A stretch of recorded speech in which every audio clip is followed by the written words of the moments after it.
जो तो इसका मतलब यह है जैसे कि याजक अभी क्या कर रहे हो, याजक बन के दुआ कर रहा है आपके मेरे लिए, हालेलुया हालेलुया। और उसके बाद वो पीर किसके में आ रहा है, राजाओं का राजा, वो राजा है। और उसके बाद में एक और टाइटल जुड़ जाता है नबी। तो समझ रहे, जो था, जो है, जो आने वाला है, हालेलुया। तो याद रखना, जो था क्या था, जो है क्या है, और जो आने वाला है, आमीन। तो समझ रहे हैं, याजक, राजा, नबी और इत्यादि। लेकिन यह उसके कार्यों के भविष्य का खुलासा करता है। उसके 7 कलीसिया युगों में जो आने वाले हैं, 7 कलीसिया युग में आने वाले हैं, उस बातों की ये क्या करती है, खुलासा करता है। जब हमारा प्रभु धरती पर था तो चेलों ने उससे पूछा और कहा, प्रेरितों के काम 1 अध्याय 6 से 7 पद को पढ़ के देखिए। अतः उन्होंने इकट्ठे होकर उससे पूछा, अतः चेलों ने इकट्ठे होकर उन्होंने पूछा, हे प्रभु, हे प्रभु, क्या तू इसी समय इसराइल को राज्य फेर देगा? सारे लोग क्या समझ रहे थे अभी मिल जाएगा कि परमेश्वर इसराइल को राष्ट्र फेर देगा। तो क्या पूछा उन्होंने, क्या प्रभु, हे प्रभु, हे प्रभु, क्या तू इसी समय क्या तू इसी समय इसराइल को राज्य फेर देगा? इसराइल को राज्य दे देगा? उसने उनसे कहा, यीशु मसीह ने उनसे कहा, उन समय और कालों को जानना, उन समय और उन कालों को जानना जिनको पिता ने अपने ही अधिकार में रखा है, जिनको पिता ने अपने ही अधिकार में रखा है, तुम्हारा काम नहीं। तुम्हारा काम नहीं। बातें बंद हो गई, चलो चुप हो गए। यीशु मसीह ने साफ साफ कह दिया, उन कालों और उन समय को जानना तुम्हारा काम नहीं है, जो पिता ने अपने ही वश में रखा है। आगे 7 तक 7 हो गया। हो गया। लेकिन उसकी मृत्यु, दफनाने और पुनरुत्थान और महिमा में उठा लिए जाने के बाद उन्होंने परमेश्वर से कलीसिया के विषय को प्राप्त किया। हालेलुया। समझ रहे बात को? जब इन्होंने पूछा था कि प्रभु ऐसा राज्य को तू फेर देगा क्या, उनके अंदर भी बहुत सारे सवाल थे और उन सवालों को उन्होंने यीशु मसीह से पूछा, लेकिन यीशु मसीह ने इस प्रकार का जवाब दिया।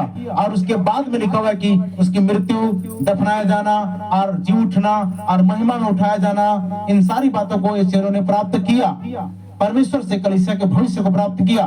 तब वह वापस आता है ताकि संदेश को कलीसिया के लिए लेकर आए और उनके आगमन का यह संदेश और युग में से होते हुए उसकी कलीसियाओं की स्थिति को बताए। हालेलुया।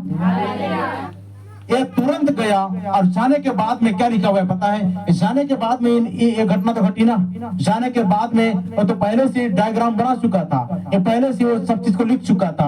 और उसके बाद में लिखा है कि अब समय पूरा हो गया, मैं जिस काम को करने आया था पूरा हो गया, पूरा हुआ। और उसको मैं अब क्या कर रहा हूँ, दास भेजता था स्वर्गदूत को भेजकर अपने दास यूहन्ना को, जिनका शीघ्र होना पूरा अवश्य है, उसको दिखाए करके सारी चीज को, पुस्तक को क्या कर रहे हैं, वो दिखा रहा है। Hallelujah, hallelujah. आगे वो अपनी मृत्यु, दफनाया जाना और पुनरुत्थान से पहले ऐसा नहीं कर सका। समझ रहे बात को? मृत्यु, दफनाया जाना और जी उठने के पहले वो कुछ भी नहीं कर सका, क्योंकि वह अभी तक इसे नहीं जानता था। लेकिन क्या आपने ध्यान दिया कि पवित्र शास्त्र यहाँ कैसे बताता है? यीशु मसीह का प्रकाशित वाक्य जो परमेश्वर ने उसे यानी मसीह को दिया। किसको दिया? मसीह को दिया। हालेलुया। हालेलुया। कैसे परमेश्वर उस पिता ने अपने पुत्र यीशु मसीह को प्रकाशन दिया, और फिर उसने अपने दूत को यूहन्ना के पास भेजा। परमेश्वर ने यीशु मसीह को दिया, यीशु मसीह ने स्वर्गदूत को दिया और स्वर्गदूत ने यूहन्ना को दिया।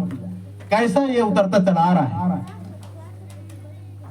और उसने अपने दूत को किसके पास भेजा?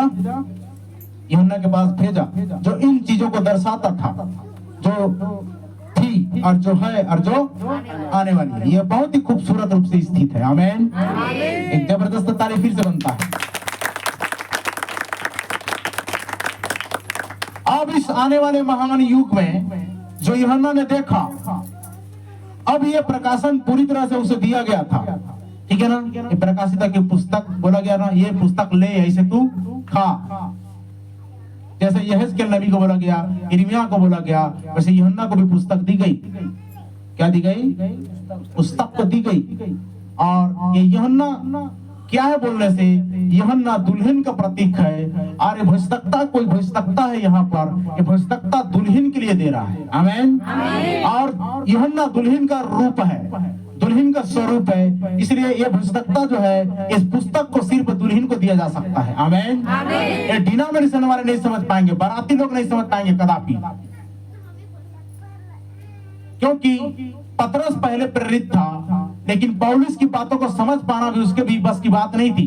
वो पतरस गवाही देता है पतरस की पत्री में कि पौलुस की बातें बहुत ही भयंकर थी, बहुत ही कठिन थी, और समझ पाना कभी कभी बहुत मुश्किल जाता था। लेकिन अनपढ़ और अज्ञानी लोग खींच तान कर अपने लिए नाश का कारण बनाते हैं। ऐसा उसने गवाही दिया। अब इस आने वाले महान युग में जो यूहन्ना ने देखा, अब ये प्रकाशन पूरी तरह से उसे दिया गया था ताकि मसीह के विशिष्ट उद्देश्य को बेपर्दा करे। क्या करे?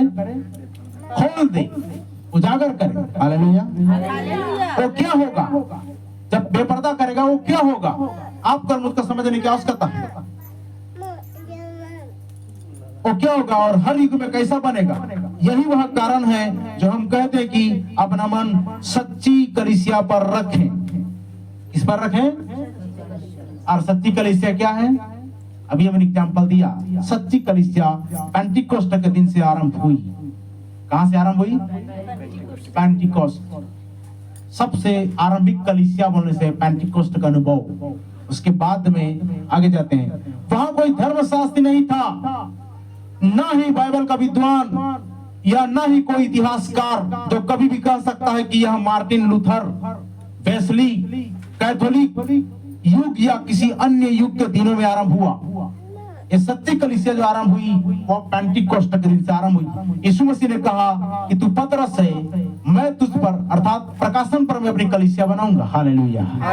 उससे पहले कलीसिया का उधर कोई जिक्र नहीं है, लेकिन यीशु मसीह जब आया उसने कलीसिया बनाया। और कोई और बोलते हैं ना हम लोग कलीसिया निर्माण करने वाले। अरे निर्माण तो पहले ही हो चुका है।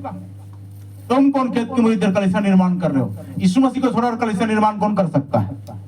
यीशु मसीह आया, कलीसिया निर्माण करके चला गया, लेकिन लोग ने उस पर रद्दा रख रहे हैं अपना सिद्धांत, उस बुनियाद पर अपने सिद्धांत, अपना मत, अपना विचार। याद रखना 45,000 डिनोमिनेशन है, लेकिन 45,000 डिनोमिनेशन एक ही शिक्षा नहीं मेल खाता।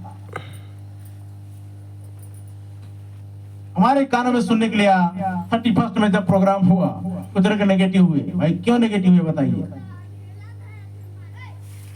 सही रीति से आप सारी चीजों को लेना शुरू कीजिए। आपके लिए देखो, परमेश्वर जिस डिजाइन से, इंजीनियर जिस डिजाइन से घर को बनाने के लिए बोलेगा, अगर उससे मिसमैच हुआ तो रिजेक्ट करेगा। घुसखोर ही उसको क्या कर सकता है? पास कर सकता है। आज के जैसे कि सीसी रोड बनता है या डामरीकरण रोड बनता है, नगर पंचायत का अध्यक्ष अगर उसको पास न करे तो उधर पास नहीं होता, लेकिन उसके पैकेट में भर दिया जाता है तो उसने भी साइन मार देता है और पास करा देता है।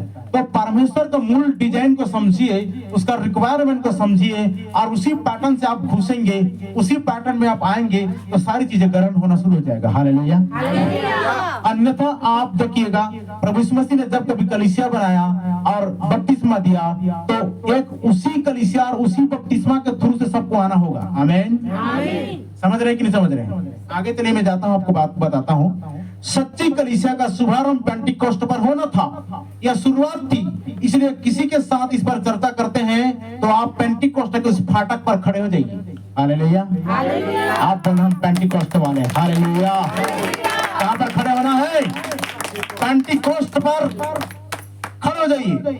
और वे तब कहीं और नहीं जा सकते, कहीं और हिल नहीं सकते। अरे तुम तो ब्रिलियंट हो, क्योंकि जितनी संस्थाओं का निर्माण हुआ रोमन कैथोलिक चर्च के द्वारा इधर निर्माण होता चला गया। और जितना भी चर्च है, याद रखना बाइबल में एक भी नाम नहीं पाओगे आप यीशु मसीह के चर्च के अलावा कोई नाम नहीं है। पेंटिकोस्ट बोलते पेंटिकोस्टल चर्च या बिलीवर चर्च या लुथरन चर्च या बैप्टिस्ट चर्च या एलिन चर्च या फिर प्रेस्बिटेरियन चर्च या जितने भी पिलग्रम होलीनेस चर्च, वननेस और ट्रिनिटी होली मिनिस्ट्री, ये जितने भी लोग चला रहे हैं ये बाइबल से निकला हुआ नहीं है। आप पता कर देखिए बाइबल में कौन सा नाम जिस तरह से आप ताल्लुकात रखते हैं। अगर उनका नाम इधर बाइबल में नहीं है तो आप वहां पर मरने जा रहे हैं, साफ शब्दों में। अगर बाइबल में जिस तरह का नाम नहीं है, अगर उसको आप मान रहे हो, उसको आप एक्सेप्ट कर रहे हो, तो आप कहीं ना कहीं और जा रहे हो। मैंने बोला था ना थोड़ा रूखा रूखा लगेगा। हालेलुया। लेकिन ये हकीकत है। हम इतना जोर लगाकर, इतना जान हथेली पर रख कर आपको बचाने के लिए बता रहे हैं। आमीन। आप वहां से हटिए। पिछले दिनों बताया था ना, एक बहन दर्शन देखी, सपना देखी कि जिस स्रोत से वो पानी ला रही है, स्रोत तक का पानी बहुत ही गंदा है और उस गंदे पानी में वो चावल को धो रही है। चावल धूला जैसा लग रहा है। मैं बोला उसको धूला जैसे जरूर लग रहा है चावल, लेकिन अभी भी गंदा है उसमें, क्योंकि पानी गंदा है।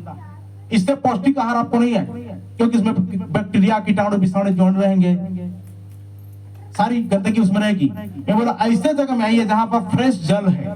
आइए, जल कोई और नहीं, ये जल वो आपका चर्च है, ये जो श्रोता है वो आपका चर्च है। उस जगह छोड़िए और ऐसा खाना जब खा रहे हैं जहां पर गंदा पानी में चावल धुल रहा है। साफ पानी में चावल धोएंगे तो अच्छा पकेगा भी और पेट के डाइजेशन के लिए भी बढ़िया होगा। हालेलुया।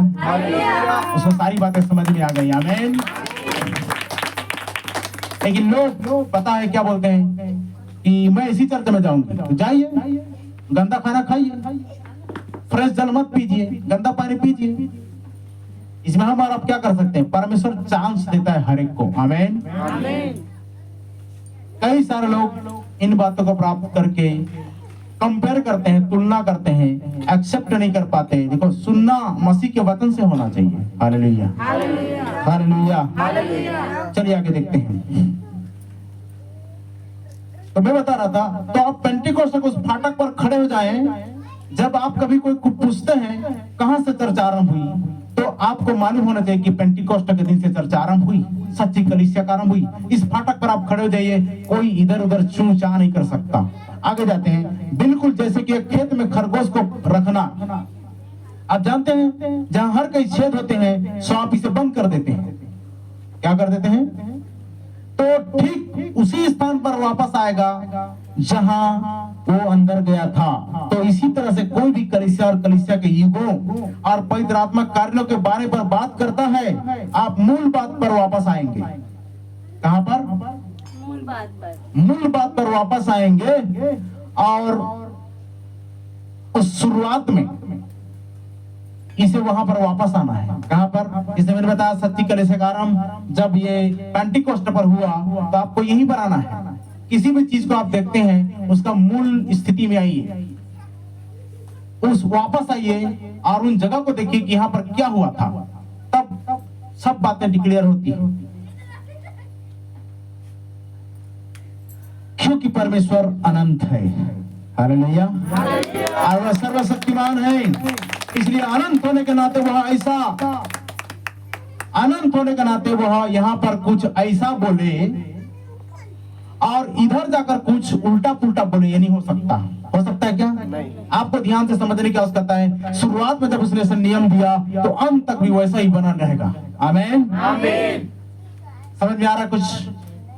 अगर प्रभु भोज लिखा है, रात में शुरू से आरंभ हुआ और अभी तक रात में ही चल रहा है, तो रात तक ही आखिर तक चलेगा। अगर दिन में बदल देता है तो ये परमेश्वर नहीं है। और वहां पर इन लोगों ने बदला है, तो वहां परमेश्वर नहीं है। जहां परमेश्वर है वहां पर उसका मूल योजना चलेगा, और जहां पर परमेश्वर नहीं है, जहां पर लोग हैं केवल, वहां पर लोगों की योजना चलेगी। लेकिन आपको मुझको मूल स्थिति में आने की आवश्यकता है। आमीन। समझ रहे कुछ बात? वो सर्वशक्तिमान है और अनंत होने के नाते वो पेंटिकोस्ट पर यहाँ कुछ अलग बोले और उसके बाद और वहां पर इसके विपरीत कुछ ऐसा करे। ऐसा हो सकता है क्या परमेश्वर? ऐसा नहीं हो सकता। वो हर बार वैसा ही करता है जैसा उसने इसे पहली बार किया था। आमीन। पहली बार जो किया था उसी को वो रिपीट करेगा, बताएगा। जैसे पतरस ने कहा, जब अन्य जातों ने पवित्र आत्मा पाया। कहां पर पाया जी? कहां पर पाया? प्रेरित काम 10 अध्याय और उसका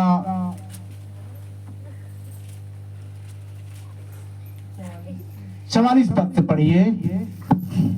पतरस से बातें कह रहा था कि सुनो, पतरस ये बातें कह ही रहा था कि पवित्र आत्मा वचन के सुनने वालों पर उतर आया पवित्र आत्मा वचन के सुनने वालों पर उतर आया, और जितने खतना किए हुए विश्वासी पतरस के साथ आए थे और जितने खतना किए हुए विश्वासी पतरस के साथ आए थे वे सब चकित हुए कि अन्य जातियों पर भी पवित्र आत्मा का दान उंडेला गया है। आमीन। आमीन। और वे सब चकित हुए कि अन्य जातियों पर भी पवित्र आत्मा का दान उंडेला गया उंडेला गया है। क्योंकि उन्होंने उन्हें भांति भांति की भाषा बोलते हैं। कई सारे लोग क्या बोलते हैं पता है, जो यूहन्ना का बपतिस्मा लिए थे उन्हीं को दोबारा बपतिस्मा दिया गया, सिर्फ इजरायलियों को, लेकिन अन्य जातियों के लिए पिता पुत्र पवित्र आत्मा का बपतिस्मा है। अरे परमेश्वर जब उनको इजरायलियों को यीशु के नाम बपतिस्मा देगा तो अन्य जाति को भी बपतिस्मा यीशु मसीह के नाम से देना चाहिए। आमीन। और यहाँ पर देखो वचन में प्रूफ है। आगे, क्योंकि उन्होंने उन्हें भांति भांति की भाषा बोलते हैं भांति भांति की भाषा बोलते हैं और परमेश्वर की बड़ाई करते सुना। परमेश्वर की बड़ाई करते सुना। इस पर पतरस ने कहा, इस पर पतरस ने कहा, क्या कोई जल की रोक कर सकता है क्या कोई जल की रोक कर सकता है कि ये बपतिस्मा न पाए ये बपतिस्मा न पाए न पाए? जिन्होंने हमारे समान पवित्र आत्मा पाया है। आमीन। अच्छा ये बताइए, अगर ऐसा होता, अगर किसी को ट्रिनिटी में बपतिस्मा दिया जाता तो क्या वही पवित्र आत्मा उतरता? अगर मान के चलो कि इजरायलियों के लिए अलग पवित्र आत्मा है और यहूदियों मतलब अन्य जाति के लिए अलग पवित्र आत्मा है, ऐसा हो सकता है क्या? नहीं हो सकता ना। तो फिर यहाँ पर पतरस क्या बोल रहा है? इन्होंने हमारे समान पवित्र आत्मा पाया। ये तो अन्य जाति लोग थे जो वहां पर थे, इन्होंने तो बपतिस्मा नहीं लिया था। और कई सारे लोग बोलते हैं ना, जो यूहन्ना का बपतिस्मा पाए थे उनको डबल बपतिस्मा दिया गया, जो उपाधि में पाए थे उनको भी। आप यकीन नहीं करोगे, मैं खुद डबल लिया तब मुझे ये रेवलेशन मिला। हालेलुया। जितना पहले किताब को नहीं समझता था, जितना मेहनत करता था, चिन्ह चंगे चमत्कार का ढेर लग जाती थी, हजारों हजारों की भीड़ में जाया करता था, समझ रहे हैं? मुर्दे भी तक जिंदा हो गए, लेकिन ये बोला प्रभु इससे कुछ और अद्भुत है क्या, कुछ और अलग है क्या? लेकिन आज बहुत सारे लोग, ध्यान देना, जिनको जब मिलता है, और सिस्टर बोल रही थी कि मैं भविष्यवाणी किया करती थी, मैं दर्शन देखा करती थी, लेकिन अभी ऐसा कुछ नहीं दिखाई दे रहा है। परमेश्वर मुझे मेरे साथ ऐसा क्यों कर रहा है? मैं बोला तुम प्राइमरी में बैठी थी, अब मिडिल में आओ। अगर मिडिल में बैठी थी तो हाई स्कूल में आओ। अगर हाई स्कूल में बैठी थी तो अब कॉलेज में आओ। हालेलुया। क्योंकि उसको प्राइमरी का टीचर हल नहीं कर सकता, उसको प्रोफेसर चाहिए उस अलग कक्षा में आने के लिए। और ध्यान से सुनिए, जब एक कक्षा की बारे में बातें आई तो पवित्र आत्मा मेरे मन को इन बातों के लिए बोलने के लिए उभार रहा है कि मैंने क्या देखा है। कुछ लोग मेरे साथ हैं, अगले 2 महीना तक एग्जाम चलेगी। क्या चलेगा? टेस्ट चलेगा। मतलब ये 2 महीना हमारे और आपके लिए थोड़ा सा कठिनाई का महीना है। इसके बाद में फिर से सामर्थ्य भरपूरी आ जाएगी। प्रभु बोझ 2 और बचा है ना, 3 टाइम में, 1 टाइम तो हुआ, 2 टाइम और बचा हुआ है। 2 टाइम मैंने उसको बता रहा था कि देखो भाई, जनवरी में या फरवरी में अनाउंसमेंट होगा। कॉलेज यूनिवर्सिटी को दिखाया गया कि हम एक अलग कक्षा में बैठे हुए हैं, और कॉलेज यूनिवर्सिटी में जब बैठा बताया गया तो उसमें यह बताया जा रहा था कि वहां पर अनाउंसमेंट होगा कि अब परीक्षा होने वाला है। तो फरवरी में घोषणा होगी और मार्च में एग्जाम होगा। तो ये 2-3 महीना जो भविष्यवाणी किया गया उधर कुछ बहन ने कि 2-3 महीना कठिनाई का महीना होगा, वो सही है। क्योंकि इस बात को मैंने भी प्रभु से पाया है और पूछा कि क्या ऐसा हो सकता है क्या हो। तो उसने बता दिया कॉलेज को, यूनिवर्सिटी को, कि 2 महीना में ऐसी बातें होने जा रही है। और याद रखना, फरवरी मार्च के महीने में ही पुरुषारोहण का टाइम आता है, यीशु मसीह को पकड़वाए जाने का समय आता है। पिछले बार भी हम लोग जैसा कुछ किए थे वैसा ही परीक्षा आई थी। इस परीक्षा को पार होना बहुत ही जरूरी है, पास होना बहुत ही जरूरी है। आमीन। ध्यान में रखना इस बात को, क्योंकि परमेश्वर मैंने हमेशा बता रहा हमारे साथ में है और वो बराबर उन चीजों को दुरुस्त करते जा रहे हैं। किसी एक भी बात को इन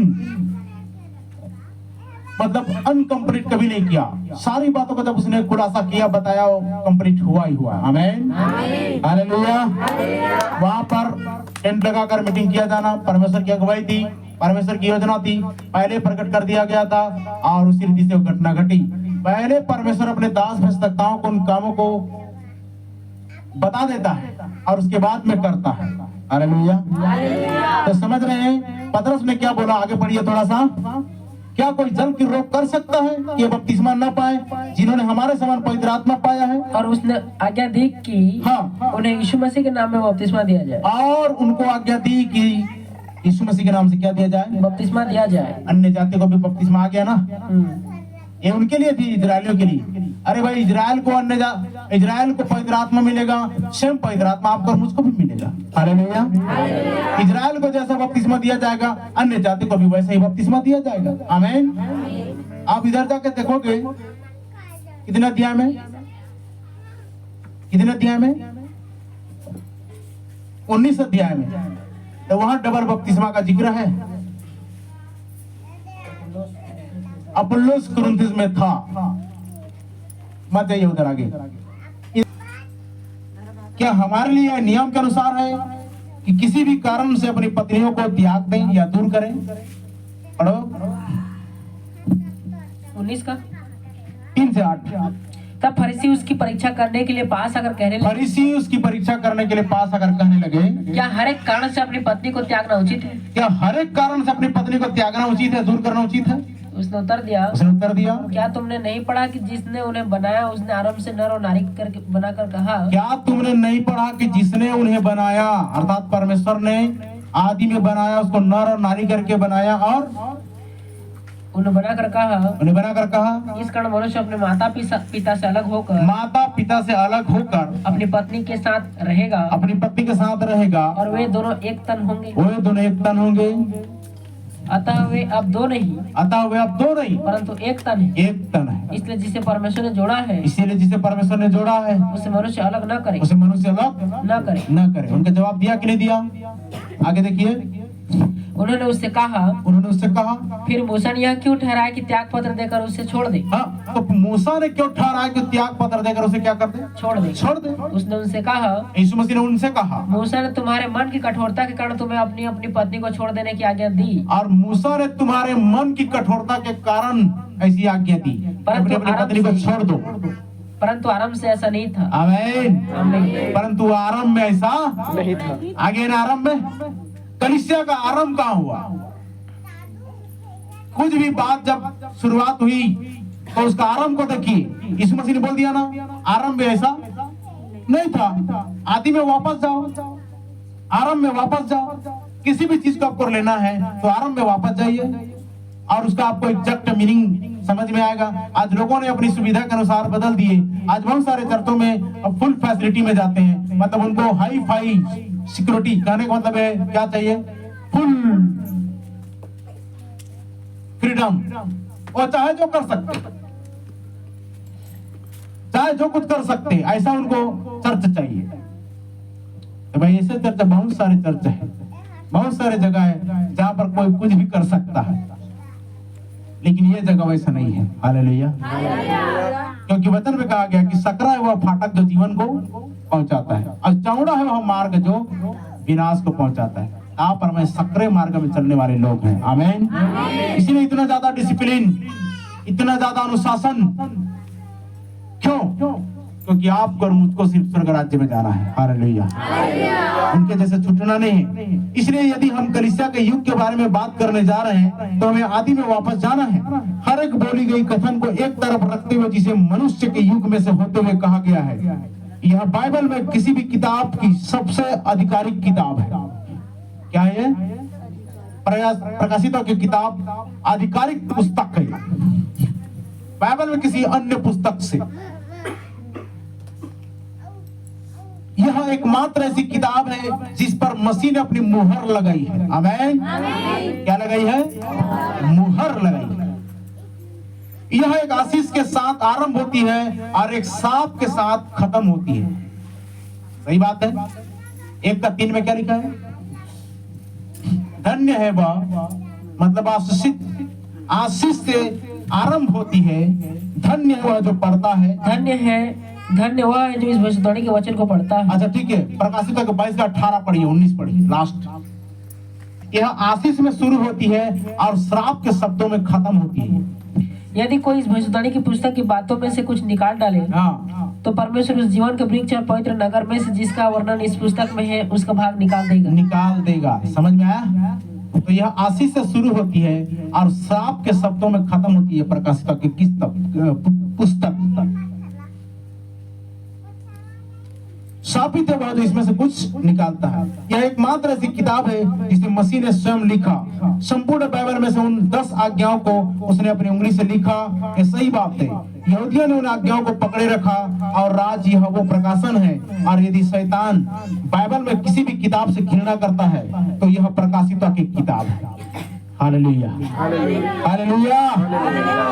और चिढ़ता जरूर है, वो तो है उत्पत्ति किताब। उत्पत्ति शैतान के आरंभ को दर्शाता है और प्रकाशित वाक्य उसको बांधा जाना, नरक में डाला जाना और झूठे भक्तता के साथ में, और इसीलिए वो इस किताबों से डरता है। और याद रखना, इस प्रकाशन को खोलने से पहले उसने मुझे भी चैलेंज किया था। मैं बोला इसी पुस्तक का प्रचार करूंगा। हालेलुया, जो तू करना है कर ले। आमीन। जिससे ज्यादा अधिक रोकता है ना, उन्हीं काम को आपको करना चाहिए। आमीन। अगर कोई बोल रहा है प्रचार मत करो, और ज्यादा प्रचार करो। हालेलुया। अगर कोई बोल रहा है प्रार्थना मत करो, और ज्यादा प्रार्थना करो। आमीन। अगर कोई बोल रहा है चर्च मत जाओ, तो और ज्यादा चर्च जाओ। शैतान वहीं पर मार खाएगा। Hallelujah, hallelujah. लेकिन आप कमजोर हो जाते हैं। क्या हो जाते हैं? शैतान तो रोकने का प्रयास कर रहा है, उसके स्पिरिट को समझना। आज एग्जैक्ट में वो बड़े बड़े दांत दिखाकर, लाल आंखें, लाल सिंह निकाल के आपके पास मैं शैतान होकर के खड़ा नहीं है। स्पिरिट काम कर रहा है।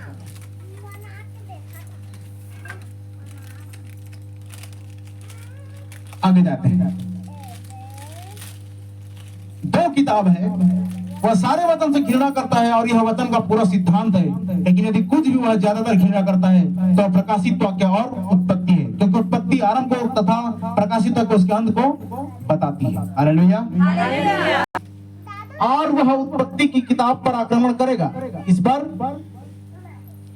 इसके प्रमाणित विश्वसनीय होने पर आक्रमण करता है। वह कहेगा कि यह विश्वसनीय, यह प्रमाणित नहीं है, और वह लोगों के दिमाग में हलचल मचा देगा।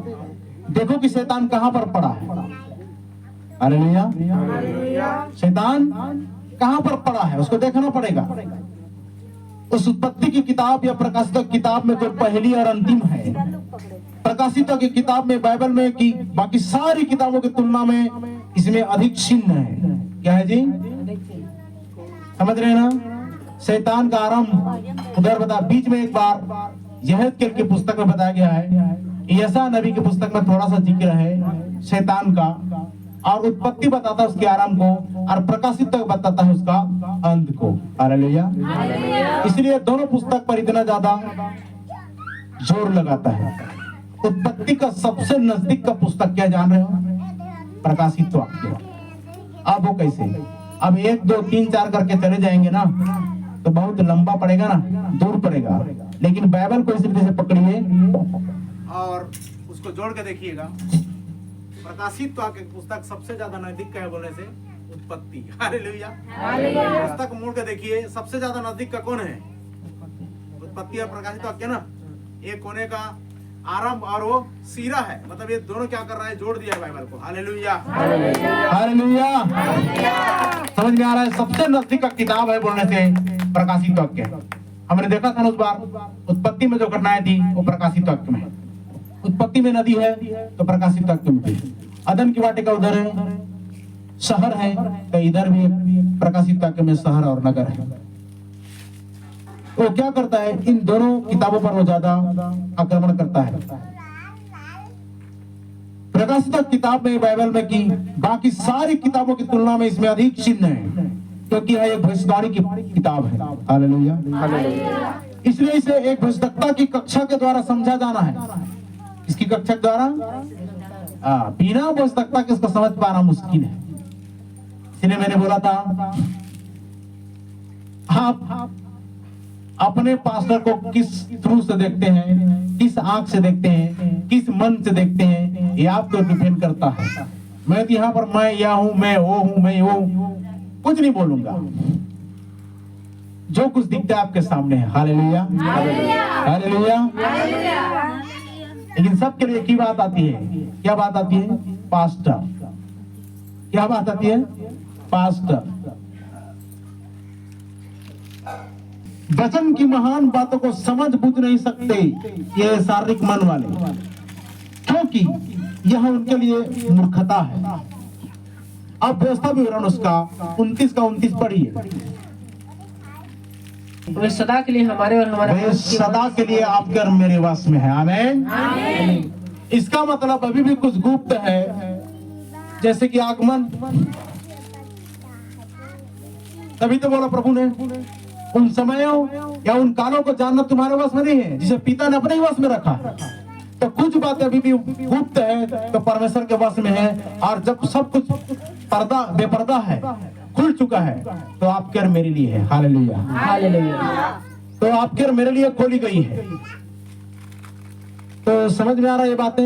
यीशु मसीह का प्रकाशित वाक्य, जिसे उसने अपने स्वर्गदूत को भेजकर अपने दास यूहन्ना को दिया। और मैं बता रहा हूँ कि भविष्यवक्ता अरे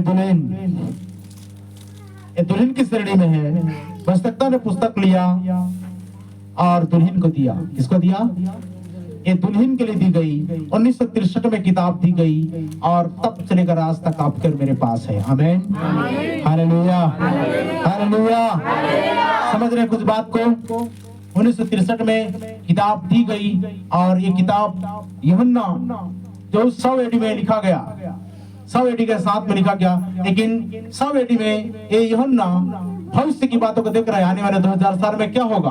और इसमें उस भविष्यवक्ता को, उस स्वर्गदूत को भी उसने देखा जो यीशु मसीह के पास से पुस्तक को लेके आ रहा है और सबका खुलासा कर रहा है।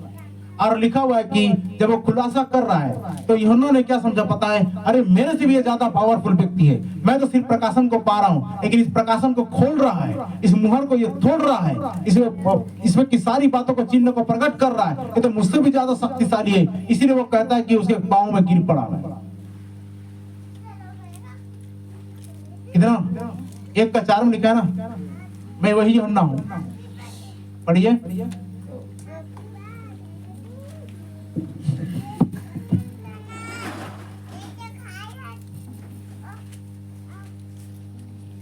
जी नहीं, कितना है?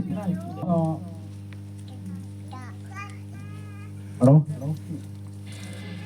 मैं यूहन्ना जो तुम्हारे भाई और यीशु के क्लेश और राज्य और धीरज में तुम्हारा सहभागी हूँ। मैं यूहन्ना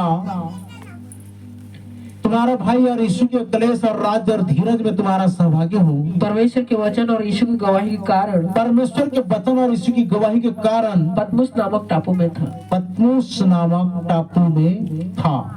ठीक है ना? 10 पद में लिखा, मैं प्रभु के दीन आत्मा में आ गया और अपने पीछे तुरही का सा बड़ा शब्द कहते सुना, जो कुछ तू देखता है उसे पुस्तक में लिखकर 7 कलीसियाओं को भेजते। हालेलुया। परमेश्वर सिर्फ 7 कलीसिया जानता है। कितनी कलीसिया? 7। इसके अंदर 45,000 कलीसिया नहीं जानता, सिर्फ 7 कलीसिया जानता है परमेश्वर की नजर में। और इसी को 22 अध्याय और उसका कितना पद है?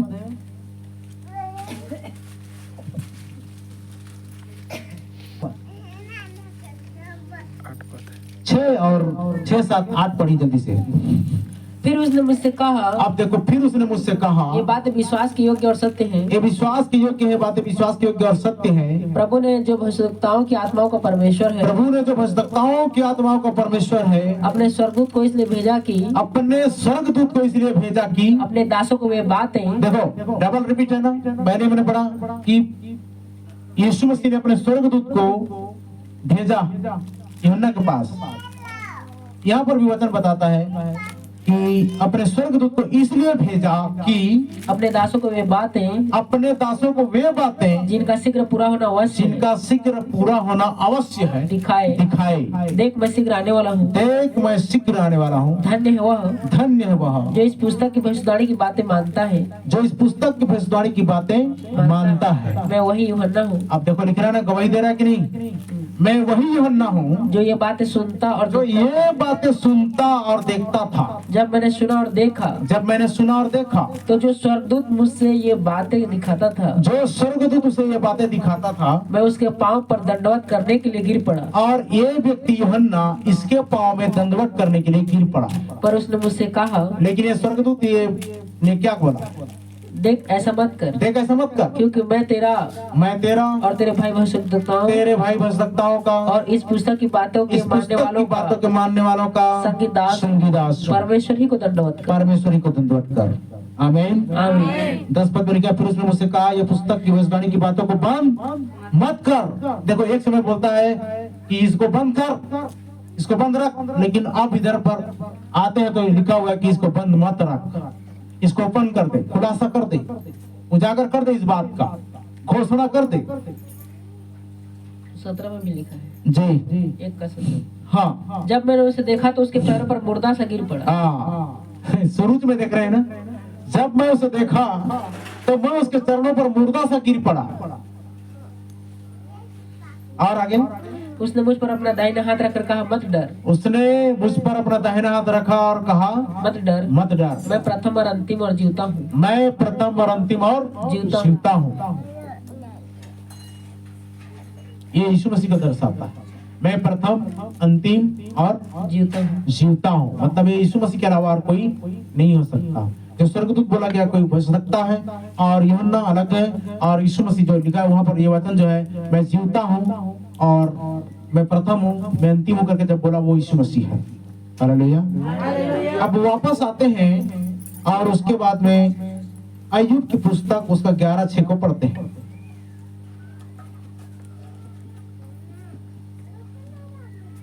अय्यूब की पुस्तक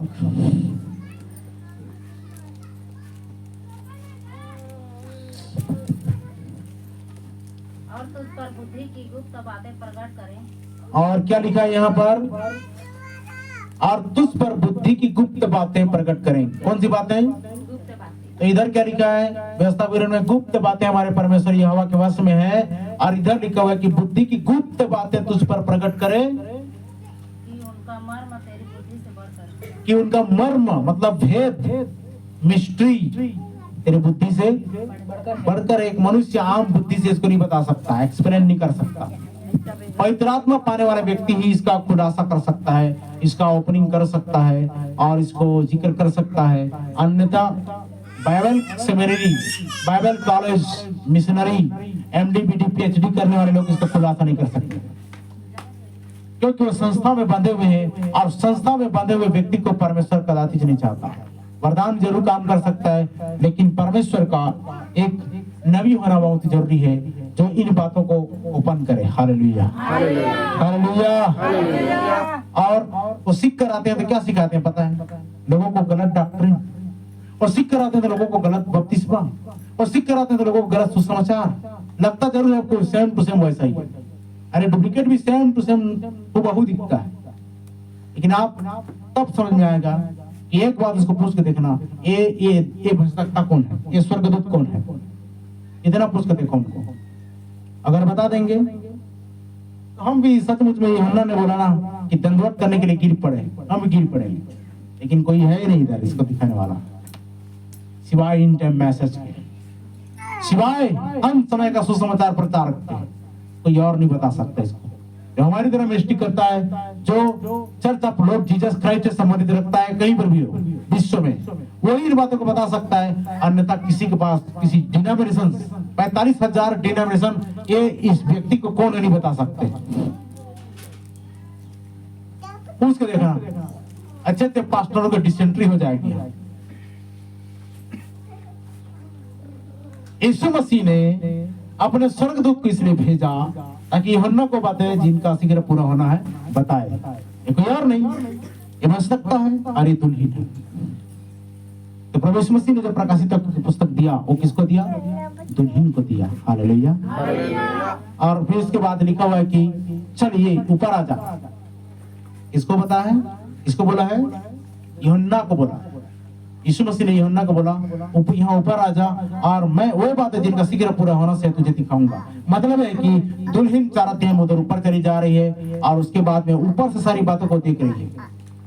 पृथ्वी पर क्या घटना घटेगी, इजराइल पर क्या घटना घटेगी, यहूदियों पर क्या घटना घटेगी, पृथ्वी पर क्या भूकंप आएगा, क्या अकाल आएगा, क्या मरी आएगा। उस राज्य में जाने के लिए, उस जहां में जाने के लिए आप और मुझको बड़ी तैयारी करने की जरूरत है। आमीन, हालेलुया। अब जब अर्थात अय्यूब 11 से पढ़े आप लोगों ने, पढ़ो। इसलिए जान ले कि परमेश्वर तेरे अधर्म में से बहुत कुछ भूल जाता है। इसलिए जान ले कि परमेश्वर तेरे अधर्म को भूल जाता है। तेरे अधर्म से बहुत कुछ भूल जाता है। आगे भजन संहिता अध्याय 78 उसका 2 पद। मैं अपना मुंह नीति वचन कहने के लिए खोलूंगा। मैं अपना मुंह नीति वचन कहने के लिए खोलूंगा। मैं प्राचीन काल की गुप्त बातें कहूंगा। आमेन। कौन सी बातों को? प्राचीन काल मतलब उत्पत्ति में जो बीती, भूतकाल में जो घटित हुई, उन प्राचीन काल की बातों को मैं उत्पन्न करने के लिए, मतलब प्रकट करने के लिए अपना मुंह खोलूंगा। और हो गया ना? ठीक, आगे देखते हैं यशायाह 48 का 6। तूने सुना है, अब इन बातों पर ध्यान कर। और देखो, क्या तुम उसका प्रचार न करोगे? क्या तुम देखो और क्या उसका प्रचार न करोगे? अब से मैं तुझे नई नई बातें और ऐसी गुप्त बातें सुनाऊंगा। अब से मैं तुम्हें ऐसी नई नई बातें और ऐसी गुप्त बातें बताऊंगा जिन्हें तू नहीं जानता। जिन्हें तू नहीं जानता। Hallelujah, hallelujah. इस कदर ये वचन हमारे कलीसिया में लागू हो रहा है। परमेश्वर का वचन क्या बोल रहा है? अब से मैं तुम्हें नई नई बातें,